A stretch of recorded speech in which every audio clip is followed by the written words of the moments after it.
Bonjour chers élèves, alors aujourd'hui on fait la suite par rapport aux arcs et aux secteurs. Lors du dernier cours, ce que l'on a vu, c'est comment calculer la mesure d'un arc et comment calculer la mesure de l'aire d'un secteur. Et aujourd'hui, ce qu'on va voir, c'est comment retrouver différentes mesures à partir de l'arc ou à partir de l'aire du secteur.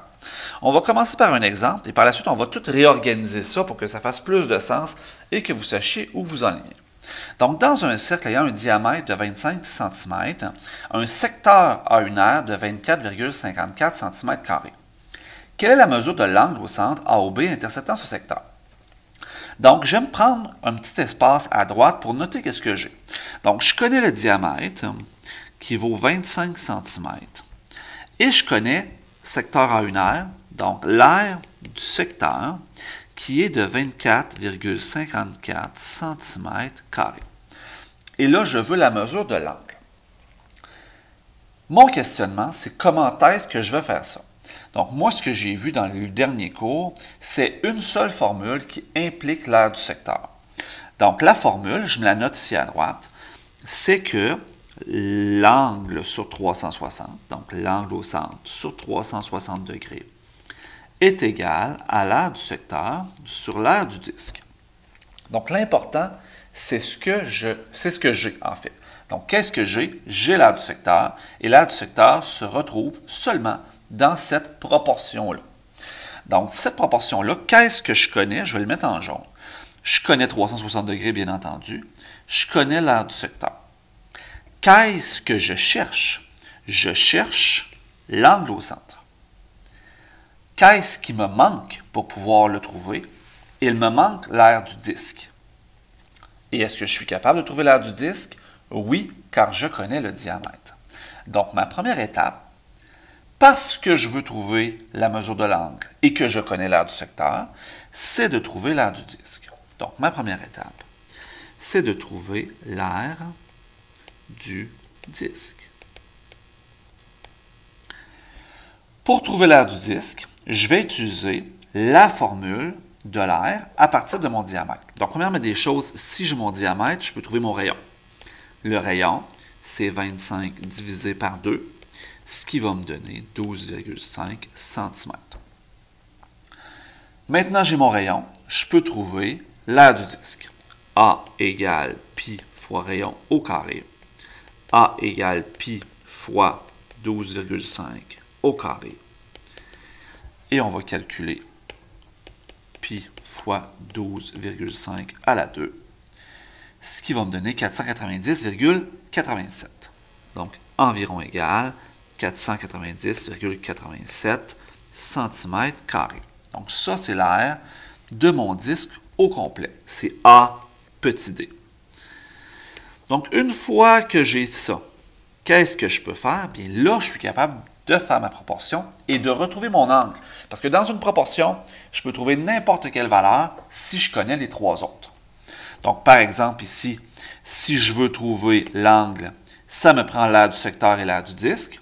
Si je veux trouver l'aire du secteur, ça me prend l'angle et l'aire du disque. Et si je voulais trouver l'aire du disque, si j'avais l'angle et l'aire du secteur, je pourrais trouver l'aire du disque aussi, on s'en parlera. Donc, une fois que ça c'est complété, je peux trouver la mesure de mon angle. Donc, angle au centre. Ma formule, c'est angle sur 360 égale l'aire du secteur sur l'aire du disque. Je connais trois mesures. L'angle, je ne connais pas. J'aime pas trop garder le symbole d'angle dans ma formule, fait que je vais mettre x sur 360. L'aire du secteur, c'est 24,54. Je l'avais ici dans mes données de départ. Et l'aire de mon disque, je viens de le trouver. C'est 490,87. Et là, je vous rappelle que le produit des extrêmes égale le produit des moyens. Donc, produit des extrêmes, 490,87x égale produit des moyens, 360 fois 24,54. Je vais diviser par 490,87 de chaque côté, ce qui va me donner ma valeur de mon angle. Donc, mon calcul, 360 fois 24,54 divisé par 490,87, ce qui va me donner en décimale 17,997. Donc, on s'entend pour 18. J'aime bien mettre ,00 parce que j'ai clairement arrondi. Et ce sont des degrés parce que je viens de trouver mon angle. Donc, mon angle vaut 18 degrés. Important de noter que l'angle, il peut être décimal. Vous pouvez avoir un angle qui vaut 18,54 degrés. Ce n'est pas parce que votre rapporteur d'angle est limité au degré près qu'un angle ne peut pas être plus précis que l'outil qui sert à le mesurer dans une école secondaire. Donc, tout ça, on peut l'organiser, toutes les formules qu'on a vues depuis le début du chapitre, dans ce petit tableau aide-mémoire. Donc, il y en a qui préfèrent le faire comme ça, parfois en inversé. Moi, j'aime bien l'avoir comme ça parce que nos mesures de départ sont souvent le diamètre et le rayon. Donc, comment est-ce que je fais pour passer du diamètre au rayon? Bien, quand j'ai le diamètre et que je veux le rayon, je divise par 2. Quand j'ai le rayon et que je veux le diamètre, je fais fois 2. Quand j'ai le rayon et que je veux l'aire du disque, je suis ici à droite, j'utilise la formule A égale pi fois le rayon à la 2. Quand j'ai de l'autre côté le diamètre et que je veux la circonférence, je fais C égale pi fois D. Si vous voulez vous ajouter une double flèche, vous pouvez le faire ici, entre le rayon et la circonférence. Ceux qui utilisent la formule C égale 2 pi R. C'est là qu'on la placerait. Si j'ai ma circonférence et que je veux mon arc de cercle, c'est la proportion angle sur 360 égale l'arc sur la circonférence. Et puis si j'ai l'aire de mon disque et que je veux l'aire du secteur, je fais angle sur 360 égale l'aire du secteur sur l'aire du disque. Là, faites attention, dans les formules, proportions, l'arc est en haut, c'est une partie. Tandis que le total, circonférence, est en bas, c'est le tout. Même chose de l'autre côté, l'aire du secteur est en haut dans la proportion, c'est la partie. Et l'aire du disque est en bas, c'est le total. Il y a une inversion, c'est partie sur total. Donc, il y a des enseignants qui vont préférer faire le tableau au complet à l'envers pour pas que vous fassiez une inversion. Moi, je dis, retenez que c'est partie sur total. Et on va se faire deux autres exemples. Donc, un arc mesurant 9,42 décimètres appartient à un cercle de rayon 4 décimètres. Donc, ça ici, c'est l'arc. Le rayon vaut 4 décimètres. Quelle est la mesure de l'angle interceptant cet arc? Donc, l'angle, c'est ce que je cherche. Si je regarde dans mon tableau, donc, j'ai un arc. Donc, j'ai ça ici. Entourez-le pas. Et j'ai le rayon, ici. Et je veux l'angle. Donc là, la question, c'est comment est-ce que je m'organise? Bien, si j'ai l'arc et que je veux l'angle, je vais aller chercher l'angle dans la formule qui est à côté de l'arc, dans la formule où il y a l'arc, pour pouvoir utiliser cette mesure-là. Et qu'est-ce qui me manque pour pouvoir faire cette formule-là? Ça me prend ma circonférence. Donc, ce qui est important, c'est ce que tu as. Tu as l'arc, tu veux l'angle, donc tu vas utiliser la formule de l'arc pour trouver l'angle. Et pour ça, ça prend la circonférence. Donc là, je vais effacer ce qui n'a pas rapport. Et je commence par trouver ma circonférence. Donc, première étape, la circonférence. Ma formule, ça me prend premièrement le diamètre. Le diamètre, c'est 2 fois 4. 8 décimètres. Et j'en fais ma circonférence. C égale pi fois D. C égale pi fois 8. C égale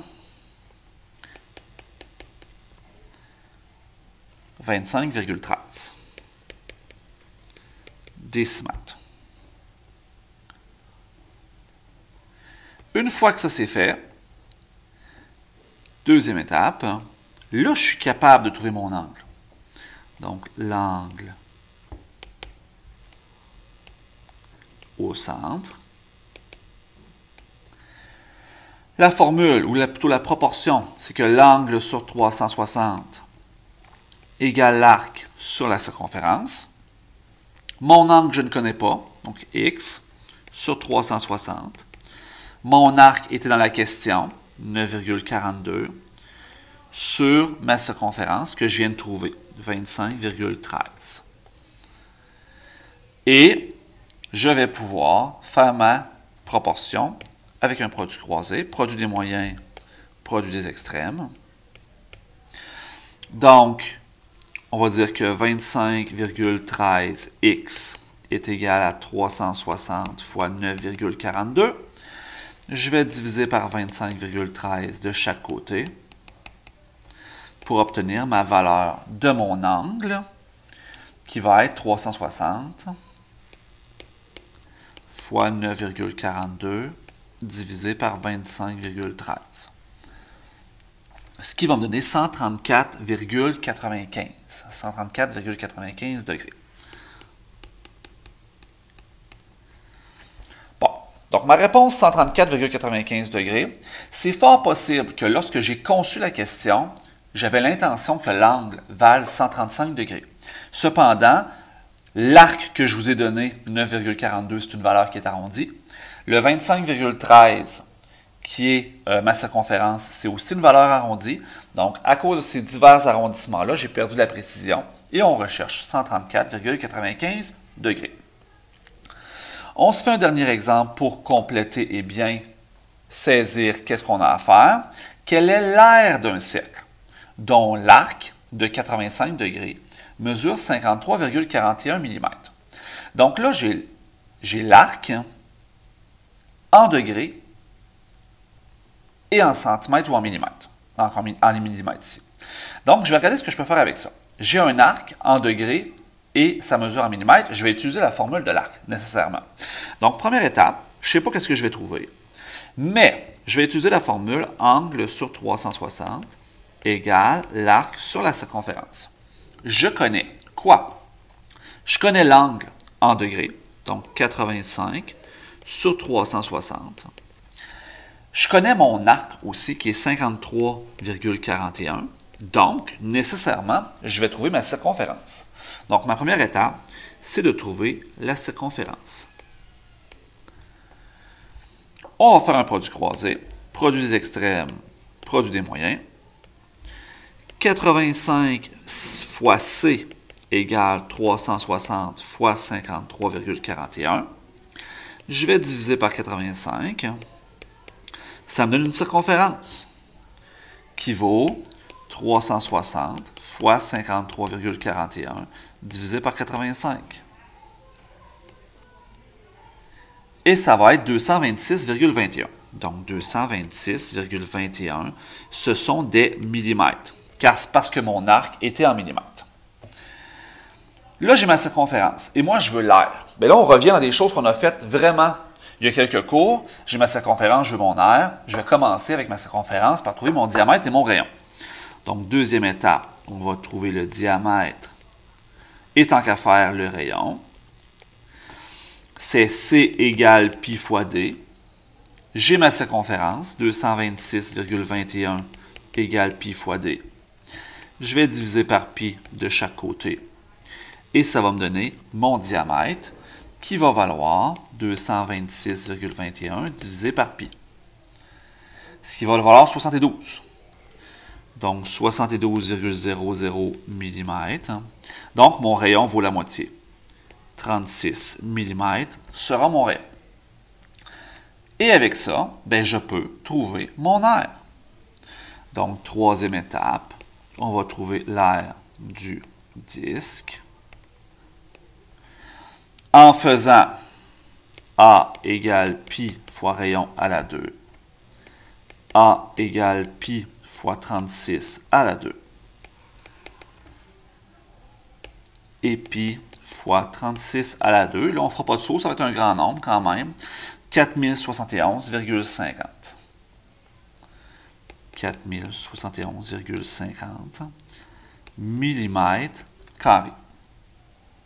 Et avec ça, j'aurais même pu réutiliser ma mesure d'angle pour trouver l'aire d'un secteur. Ce n'est pas ce qui vous est demandé, mais ça aurait été possible de le faire. Donc, aujourd'hui, qu'est-ce qu'on a fait? On a réutilisé les mêmes formules, c'est-à-dire la formule de l'arc, la formule du secteur, pour retrouver d'autres mesures que l'arc et le secteur, car ces formules-là sont en fait des proportions qui nous permettent de trouver n'importe quelle mesure à partir des deux autres que l'on peut connaître, ainsi que du 360 degrés. Au prochain cours, nous allons revoir un exemple encore plus global où on va travailler dans l'autre sens, c'est-à-dire à partir de l'arc du secteur. Pour l'instant, on consolide et on se revoit au prochain cours.